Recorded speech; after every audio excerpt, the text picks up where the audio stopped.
Binomial theorem.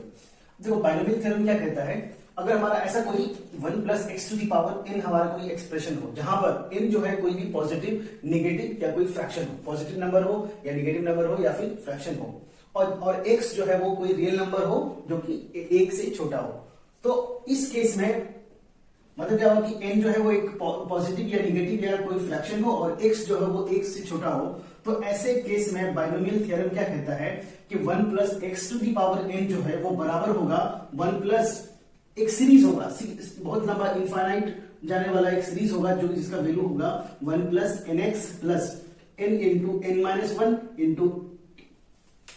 Into x square by 2 factorial plus n into n minus one into n minus two upon 3 factorial into x cube, इसी तरह से so on होता जाएगा। तो हम इस सीरीज को देखते हैं जरा, इस सीरीज को देखते हैं कि पहले वाला टर्म में क्या है हमारा n की वैल्यू यहां पर था, मान लेते हैं कुछ n, पहले वाले टर्म में हमारा n का कुछ वैल्यू नहीं है, उसके बाद हमारा आया n का सिंगल टर्म, उसके बाद फिर आया n की जगह n into n minus one, फिर आया हमारा n into n minus one into n minus two. तो जो नंबर है वो यहाँ पर कुछ नहीं है, यहाँ पर 1 है, उसके बाद यहाँ पर 2 हुआ, यहाँ पर 3 हुआ, इसी तरह से नेक्स्ट टर्म में हो जाएगा n into n minus one into n minus two into n minus three. तो टोटल यहाँ पर एक भी n नहीं है, तो इसका मतलब x पे पावर यहाँ पर 0 है, यहाँ पर कोई भी फैक्ट मतलब वेरिएबल नहीं है। अब यहाँ पर एक बार n का एक्सप्रेशन आया तो x पे पावर 1, यहाँ पे 2 बार आया x स्क्वायर, यहाँ पे 3 आया तो x क्यूब, उससे वैसे ही 4 आएगा तो x टू दी पावर 4। और नीचे देखते हैं यहाँ पर हमारा एक्सप्रेशन में यहाँ पर एक अजीब सा एक्सप्रेशन है 2 के बाद एक्सक्लेमेटरी सेंटेंस, इसको बोलते हैं हम लोग फैक्टोरियल, 2 फैक्टोरियल 3 फैक्टोरियल। एक शॉर्ट रिप्रेजेंटेशन है, एक टेक्निक है जिससे हम बहुत लंबे एक्सप्रेशन को छोटा करके लिखते हैं। जहां पे ये 2 फैक्टोरियल है ना, वो 2 फैक्टोरियल क्या रिप्रेजेंट करता है कि दो एक सीक्वेंस ऑफ मल्टीप्लिकेशन है, 2 और उससे छोटे वाले जितने भी नंबर है उसका मल्टीप्लिकेशन 1 तक। जैसे यहाँ पर 2 फैक्टोरियल था तो 2 इंटू 1 3 फैक्टोरियल होता है, तो 3 इंटू 2 इंटू 1, ये अगर एज्यूम करते हैं वो एक नंबर 7 होता, 7 फैक्टोरियल लिखा रहता तो 7 into 6 into 5 into 4 into 3 into 2 into 1, इसी तरह से सीक्वेंस चलता जाएगा और ये इनफाइनाइट सीरीज होता है। अब इस तरह का बाइनोमियल थ्योरम जो है, बाइनोमियल जो एक्सप्रेशन है, वो हम फिजिक्स में हमको बहुत ज्यादा हेल्पफुल होता है। जब हम लोग किसी लंबे एक्सप्रेशन को शॉर्ट करके जब हम लोग उसके बारे में स्टडी करते हैं तब हमारे लिए बहुत ही हेल्पफुल होता है। तो आगे 2 एग्जाम्पल में हम लोग को समझ में आएगा कि हम लोग कैसे इस बाइनोमियल थ्योरम को यूज करते हैं। देखते हैं, तो एग्जाम्पल में हम लोग देखते हैं, क्वेश्चन हमारा इवेलुएट 1001 पे पावर 1/3, इसको इवेलुएट करना है अप टू 6 डेसिमल प्लेसेस। देखने में तो ये नहीं लग रहा है कि हमारा बाइनोमियल थ्योरम का जो एक्सप्रेशन है उसके फॉर्म में है, तो इसमें कुछ ना कुछ हम लोग को इंटरप्रेट करना पड़ेगा, मैनिपुलेट करना पड़ेगा। तो हम इस 1001 को अब क्या लिखते हैं 1000 प्लस 1। अभी भी हमारे इस एक्सप्रेशन में नहीं आया है, तो कंडीशन हमारा क्या था कि एक्सप्रेशन में 1 प्लस एक्स होना चाहिए और x जो है वो 1 से छोटा होना चाहिए। अभी हमारा उस फॉर्म में नहीं आया है, तो हम क्या करते हैं अंदर वाले पूरे एक्सप्रेशन को 1000 से डिवाइड करते हैं। 1000 से डिवाइड करेंगे या फिर हम लोग बाहर कॉमन लेंगे, जब बाहर कॉमन लेंगे तो 1000 जब कॉमन लेंगे तो 1000 पे अगर पावर 1/3 होगा तो वो हमारा 10 हो जाएगा, बाहर आने के साथ साथ हमारा ये 10 हो जाएगा। तो अंदर में एक्सप्रेशन बचेगा क्या 1 प्लस, यहाँ पर तो था ही नहीं, तो यहाँ पर कितना आ जाएगा 1/1000। अब ये 1/1000 जो है वो हम इसको लिख सकते हैं 1 प्लस 0.001 पे पावर 1/3। अब ये वाला टर्म को छोड़ करके सिर्फ इसको देखते हैं, ये वाला एक्सप्रेशन को देखते हैं, तो यहाँ पर दिख रहा है 1 प्लस समथिंग जो कि बहुत छोटा है, 1 से छोटा है वे पावर 1/3। और ये जो पावर n था, n वो पॉजिटिव हो सकता है, नेगेटिव हो सकता है या फिर कोई फ्रैक्शन हो सकता है। और x जो है यहाँ पर 0.001 है, जिसका कंडीशन था हमारा क्या x should be less than 1, तो यहाँ पर लेस देन 1 से भी सेटिस्फाई कर रहा है और ये हमारा फ्रैक्शन भी सेटिस्फाई कर रहा है। इसका मतलब हुआ कि इस एक्सप्रेशन पर हम बाइनोमियल थ्योरम द्वारा कॉन्सेप्ट लगा सकते हैं। तो हम बाइनोमियल थ्योरम लगाए, बाहर जो 10 है इसको वैसे का वैसे छोड़ दिए, अब इस पे लगाए, क्योंकि हमको यहाँ 6 डेसिमल पर था, हमको इस एक्सप्रेशन का वैल्यू जो था 6 डेसिमल प्लेसेस तक चाहिए था। तो हम क्या किए, ये जो है हमारा अंदर में जो है 10 टू द पावर -3 है, अगर हम स्क्वायर वाला टर्म तक लेके जाएंगे तो 10 टू द पावर -6 हो जाएगा, तो हमारा 6 डेसिमल प्लेसेस तक हो जाएगा, इनफाइनाइट तक होगा। लेकिन हम यहाँ पर सिर्फ 3 टर्म लेंगे तो हमारा काम हो जाएगा। तो 3 टर्म लिए 1 प्लस nx, n का वैल्यू हमारा 1/3 और x की वैल्यू ये plus n into n minus one, 1/3 minus 1 into x square upon 2 factorial. 2 factorial की जगह हम यहाँ लिखे 2 इंटू 1। अब यहाँ पे 1/3 माइनस 1 है, तो ये हमारा हो जाएगा क्या, माइनस 2/3। ये 2/3, इसका 2/3 का ये 2 इससे कैंसिल आउट हो जाएगा, यहाँ पर भी 3, और ये वाला 2/3 जो 3 था, ये 3 9 हो गया, तो 3 इंटू 3 9, और ये वाला term 10 to the power minus 3 पे पावर 2 है, तो ये हमारा हो गया 10 टू पावर माइनस 6, मतलब 0.00005501। अब इसको हम यहाँ से डिवाइड करके लिखेंगे, ऐड करेंगे, तो ये वाला टर्म ऐड होगा, ये सब्ट्रैक्ट होगा, निकल के आ जाएगा 1.0003301। फिर 10 से मल्टीप्लाई किया तो हो गया हमारा 10.003301। ये अप्रोक्सीमेट वैल्यू आया, बहुत हद तक ये हमारा आंसर के एकदम क्लोज है बाइनोमियल थ्योरम। अब क्योंकि ये बड़ा एक्सप्रेशन है, इसका हमको इस क्यूब रूट निकालना हमारे लिए बहुत मुश्किल काम होता है, टफ काम होता है, बहुत ही लेंथी प्रोसेस होता है। तो बाइनोमियल थ्योरम लगाकर हम इसको इजीली हम इसका आंसर पे आ गए, बहुत ज्यादा एक्यूरेट वैल्यू तक। एग्जैक्ट वैल्यू तो नहीं है, लेकिन बहुत एक्यूरेट वैल्यू है। एक और एग्जांपल देखते हैं हम लोग फिजिक्स के लिए, फिजिक्स का एकदम रियल एप्लीकेशन कि acceleration due to gravity at a height h above the ground is equal to होता है g into R square upon R plus H का होल स्क्वायर, जहां पर g जो है वो acceleration due to gravity at ground surface या sea level, and g dash होता है acceleration due to gravity at a height h। मतलब ये जो एक्सेलरेशन ड्यू टू ग्रेविटी है वो हाइट पर डिपेंड करता है, जैसे जैसे हम लोग हाइट बढ़ाते हैं उसका वैल्यू घटता है। उसका एक्सप्रेशन इस तरह से, अगर हम इसको बाइनोमियल थ्योरम से, बाइनोमियल एक्सप्रेशन से सॉल्व करना चाहेंगे, तो देखो ये टर्म जो है अभी हमारा उस एक्सप्रेशन के फॉर्म में नहीं दिख रहा है, तो हम कोशिश करते हैं उसको उसके फॉर्म में करने के लिए। तो यहाँ पे कुछ टर्म कैपिटल आर, यहाँ पे कैपिटल आर कॉमन लग रहा है, तो हम ऊपर नीचे को डिवाइड कर दिया आर से। तो जैसे डिवाइड किए तो यहाँ से आर स्क्वायर खत्म, आर स्क्वायर से डिवाइड करेंगे तो अंदर का भी यहाँ आर स्क्वायर खत्म, और यहाँ पर तो था नहीं, तो इसलिए लिखे हम h अपॉन आर, तो हमारा नीचे आ गया 1 plus h upon R whole square. अब इसको हम ऊपर लेके आएंगे तो जो प्लस 2 था, मतलब पावर 2 था, अभी माइनस 2 हो गया। अब ये वाला हमारा टर्म जो है वो बाइनोमियल थ्योरम के अकॉर्डिंग सेटिस्फाई कर रहा है, जहां पर h जो है वो कुछ भी होगा तो रेडियस ऑफ अर्थ से तो छोटा ही होगा, अगर किसी भी हाइट पर हम जाते हैं तो ये वाला एक्सप्रेशन हमारा अपने आप ही 1 से छोटा हो जाएगा, और ये हमारा एक नेगेटिव नंबर है। तो इसका मतलब क्या हुआ कि यहाँ पर हम जो n है वो -2 है, सेटिस्फाई कर रहा है, और x जो है वो हमारा h/r है, जो कि लेस देन 1 है, ये सेटिस्फाई कर रहा है। हम बाइनोमियल थ्योरम यहाँ पे लगा सकते हैं, तो लगाए तो यहाँ हमारा क्या हो गया 1 plus n into x, n की वैल्यू 2 है तो -2 इंटू x की वैल्यू h अपॉन r है, h अपॉन r लिखे।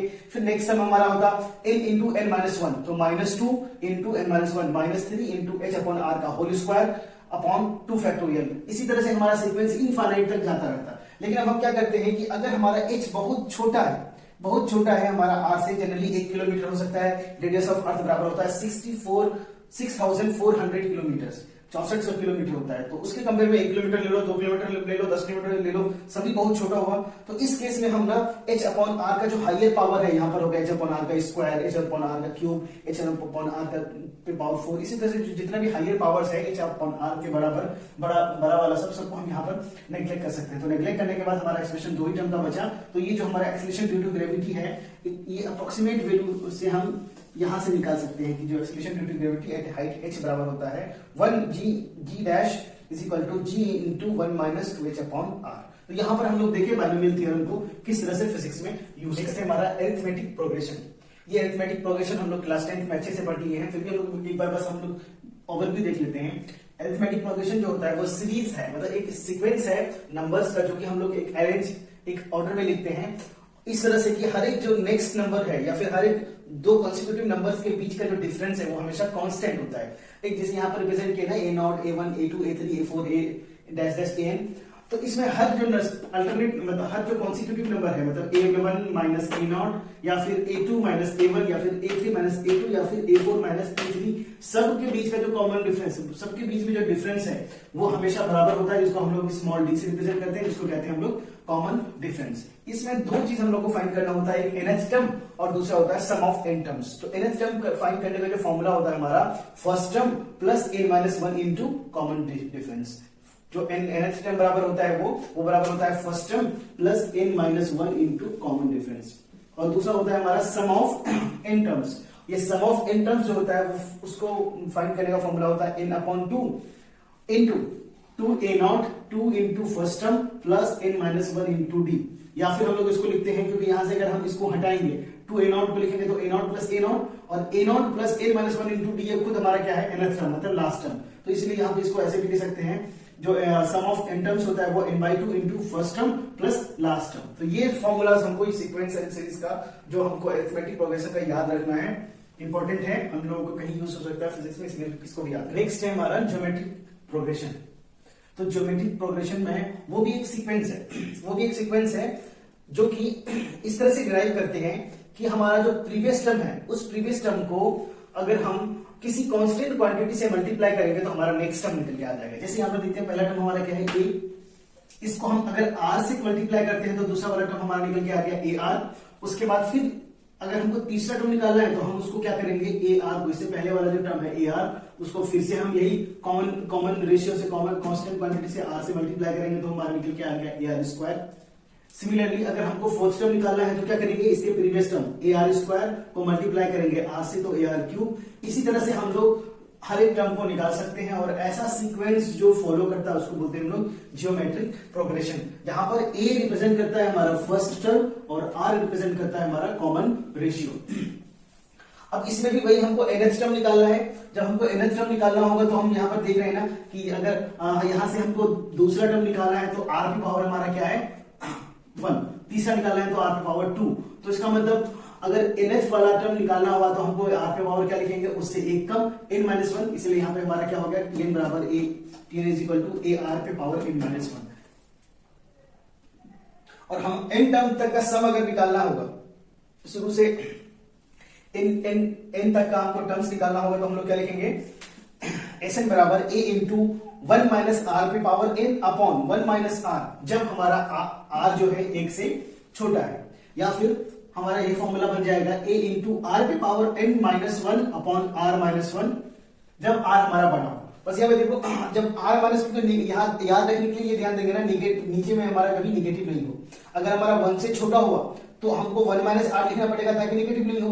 अगर बड़ा हुआ तो हमको इसको इधर रखना पड़ेगा तब ये निगेटिव ना हो। तो ऐसे याद रखेंगे, आर छोटा हुआ तो 1 माइनस आर पे power n upon 1 minus R, और अगर आर बड़ा हुआ तो आर पे power n minus 1 upon R minus 1। ये हमारा दो फॉर्मूला जो है उसको याद रखना। इनफाइनाइट सीरीज का हम लोग देखते हैं, जब इनफाइनाइट सीरीज का हमको सम निकालना होगा तो हम लोग क्या लिखेंगे, सिंपल जो है ना ये हमारा इनफाइनाइट सीरीज हो जाएगा a अपॉन 1 माइनस आर जब r एक से छोटा हो, और या फिर a अपॉन r माइनस 1 जब r से बड़ा हो। हाँ, कुछ भी हो जाए हम इसको पॉजिटिव रखेंगे। अब एक एग्जांपल देखते हैं कि एक सीक्वेंस दिया हुआ है, एक सीक्वेंस दिया हुआ है 2b plus b by 3 plus b by 9 plus b by 27 plus b by, इस तरह से सो ऑन आगे बढ़ता जाएगा। देखने में अभी नहीं लग रहा है कि ये जीपी में है। अगर हम इसको स्प्लिट कर दें, स्प्लिट करके इस तरह से लिखें b plus b by 3 b by 9 b by 27। अब यहां से आगे जो हम देख रहे हैं यहाँ पर हम हमारा जो है ना हर एक टर्म पिछले टर्म को 1/3 से मल्टीप्लाई करके बनाए। जैसे b को 1/3 से मल्टीप्लाई किए तो b/3 हो गया। अब b/3 को 1/3 से मल्टीप्लाई किए तो b/3 इंटू 1/3 तो 339 तो b/9 हो गया। उसी तरह से b/9 को 1/3 से मल्टीप्लाई किए b/27। तो इससे आगे हमारा क्या हो रहा है, ज्योमेट्रिक प्रोग्रेशन आ रहा है, जीपी में आ रहा है। तो ये हमारा आ गया जीपी में, जहां पर फर्स्ट टर्म हो गया हमारा, हो गया फर्स्ट टर्म जो हो गया हमारा क्या b, और कॉमन रेशियो r बराबर हो गया हमारा कितना 1/3। जब हमारा ऐसा आ गया तो हम इसको वैसे का वैसे छोड़ देते हैं और इसमें हम इनफाइनाइट सीरीज का फॉर्मूला लगा लेते हैं a upon 1/r, 1 minus 1/r, क्योंकि हमारा r जो है वो छोटा था तो हम 1 अपॉन 1 माइनस r का फॉर्मूला लगा दिए। 1 minus 1 upon r, b plus b by 1 minus 1/3 2/3, b plus 3/2b 5/2b। तो ये हमारा सीरीज का इनफाइनाइट सीरीज का सम का जो वैल्यू है वो मान में लिया गया 5/2 इंटू b। इस तरह से हम लोग ज्योमेट्रिक प्रोग्रेशन को यूज करते हैं। उसके बाद जो अलजेब्रा का लास्ट पार्ट है कि कुछ बेसिक फॉर्मूला जो हम लोगों ने 9th और 10th में पढ़ा था, जो यूज होने वाला है हमारा 11th 12th में, वो देख लेते हैं थोड़ा सा। कि सबसे पहले a प्लस b का होल स्क्वायर, ये हमको सबको याद होगा, a square plus 2ab plus b square, a minus b का whole square, a square plus b square minus 2ab, a plus b plus c का whole square, a square plus b square plus c square plus 2ab plus 2bc plus 2ca। यहाँ पर देखो ab bc ca जो है वो sequence में है, वो याद रखना है। उसके बाद a प्लस बी का whole square, a plus B into A minus B, ये बराबर होता है a स्क्वायर बी माइनस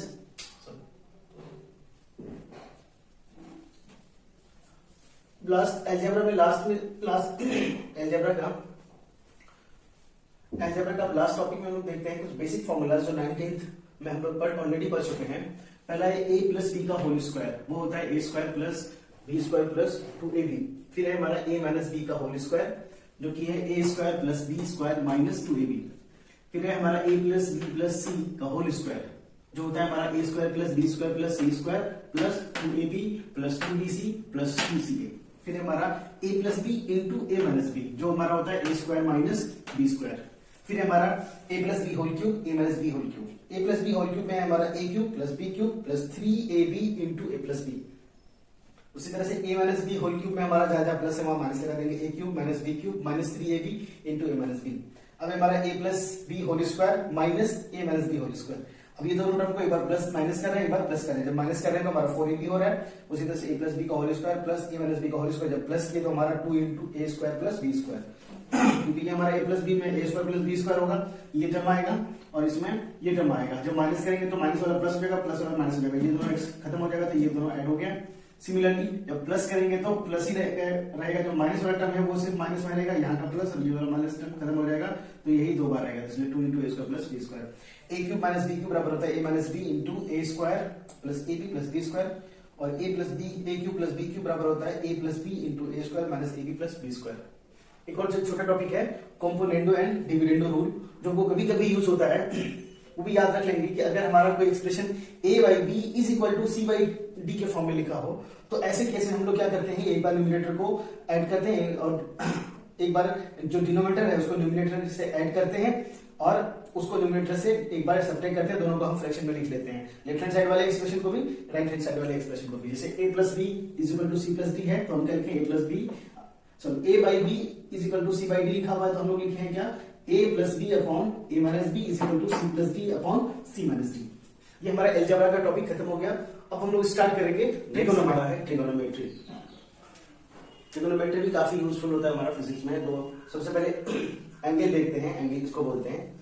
जब हम एक सर्कल बनाए, सर्कल बनाने के बाद एक रेडियस हम यहाँ से खींचे और ये रेडियस का जो सर्कमफेरेंस पर पॉइंट जो जहां पर ए है इसको अगर हम इस तरह से यहाँ से बाहर मूव किए बी पर लाके छोड़े, बी पर लाके छोड़ने पर ना यहाँ पर एक कुछ पोर्शन स्वाइप हुआ जिसको डिफाइन किया हम लोग एंगल। और इसको हम लोग डिफाइन करते हैं इस तरह से कि यहां से यहां जाने में जो आर्क का जो लेंथ हुआ उस आर्क का लेंथ और इसका रेडियस, इस सर्कल का रेडियस का जो रेशियो होता है उसी को कहते हैं हम लोग angle. It is the ratio of arc length to the radius of a circle. और इस एंगल को हम लोग मेजर करते हैं रेडियंस में। जनरली हम लोग एंगल यूज करते हैं जो फिजिक्स में यूज करेंगे डिग्रीज में ही यूज करेंगे, मगर जो एसआई यूनिट होता है इसका रेडियंस होता है। अगर एक कंप्लीट सर्कल बनाता है, वो कंप्लीट सर्कल बनाएगा तो टोटल इसका सर्कमफेरेंस हो जाएगा 2πr, तो टोटल सर्कमफेरेंस हो जाएगा 2πr और इसका जो रेडियस है तो ये रहेगा r 2πr अपॉन r 2π। तो इसका मतलब क्या हुआ कि जब कोई एक कंप्लीट रिवॉल्यूशन होता है तब टोटल एंगल जो बनता है वो होता है हमारा रेडियंस में 2π। और हम लोग पहले भी देख चुके हैं कि जब एक कंप्लीट रिवॉल्यूशन होता है तो टोटल एंगल डिग्रीज में होता है 360 डिग्री। तो इसका मतलब कि एक रिवॉल्यूशन में 2π रेडियंस है या फिर हम इसको 360 डिग्रीज भी बोल सकते हैं। तो इसका मतलब 360 degree is equal to 2π radians. यहां से हम लोग अगर 1 डिग्री का वैल्यू निकालेंगे तो क्या हो जाएगा 2π अपॉन 360 मतलब पाई अपॉन 180 डिग्री। और अगर 1 रेडियन की बात करेंगे तो 360 अपॉन 2π, इसका मतलब 180 अपॉन पाई हम लोग इसको रफली याद कर लेंगे कि 57 डिग्री होता है। तो एक रेडियन बराबर होता है हमारा 57। उसके बाद हमारा डिग्री से अगर रेडियन में कन्वर्ट करना हुआ तो इसका हमको एक फॉर्मूला हमेशा याद होना चाहिए। तो इसलिए याद रख लेंगे जब भी हम लोग डिग्री से रेडियन में कन्वर्ट करेंगे तो पाई अपॉन 180 डिग्री से मल्टीप्लाई करेंगे। या फिर अगर हमको कभी रेडियन से डिग्री में कन्वर्ट करना रहा तो हम लोग इसका opposite reciprocal 180 degree upon pi से मल्टीप्लाई करेंगे। इसका तो एग्जांपल देख लेते हैं कि अगर 45 डिग्री को रेडियन में कन्वर्ट करना है तो रेडियन में कन्वर्ट करना है डिग्री से तो किससे मल्टीप्लाई करेंगे पाई अपॉन 180 डिग्री। तो 45 into pi upon 180 is equal to कितना हो जाएगा, ये कटेगा 4 टाइम्स तो पाई बाई 4 आ गया। शॉर्ट में एक स्टेप में आंसर आ गया। उसी तरह से यहाँ पे अगर पाई बाई 6 को डिग्री में कन्वर्ट करना पड़ेगा, आप 180 डिग्री से 180 डिग्री अपॉन पाई से मल्टीप्लाई करेंगे तो क्या करेंगे पाई अपॉन 6 को 180 अपॉन पाई से मल्टीप्लाई करते हैं तो पाई पाई कैंसिल आउट हो जाएगा, 630 टाइम्स कर जाएगा तो ये आ गया हमारा 30 शॉर्ट में। एक और आता है एंगल्स में पॉजिटिव और नेगेटिव एंगल। तो पॉजिटिव और नेगेटिव एंगल को समझने के लिए हम लोग याद रखेंगे कि जब एक्स एक्सिस से अगर हमको मेजर करना हुआ एंगल को, और एंगल जब मेजर करते समय अगर हमारा जो ओरिएंटेशन है एंटी क्लॉकवाइज सेंस हुआ, तो उस एंगल को हम लोग बोलेंगे पॉजिटिव एंगल। और अगर हमारा एंगल जब हम मेजर कर रहे थे और मेजर करने में मेरा ओरिएंटेशन होगा क्लॉकवाइज, तो हमारा ये हो जाएगा नेगेटिव एंगल। मतलब एक्स एक्सिस से अगर हमको एंटी क्लॉकवाइज आना पड़ा तो पॉजिटिव एंगल, अगर एक्स एक्सिस से क्लॉकवाइज आना पड़ा तो हमारा ये हो जाएगा नेगेटिव एंगल। इसको भी हम याद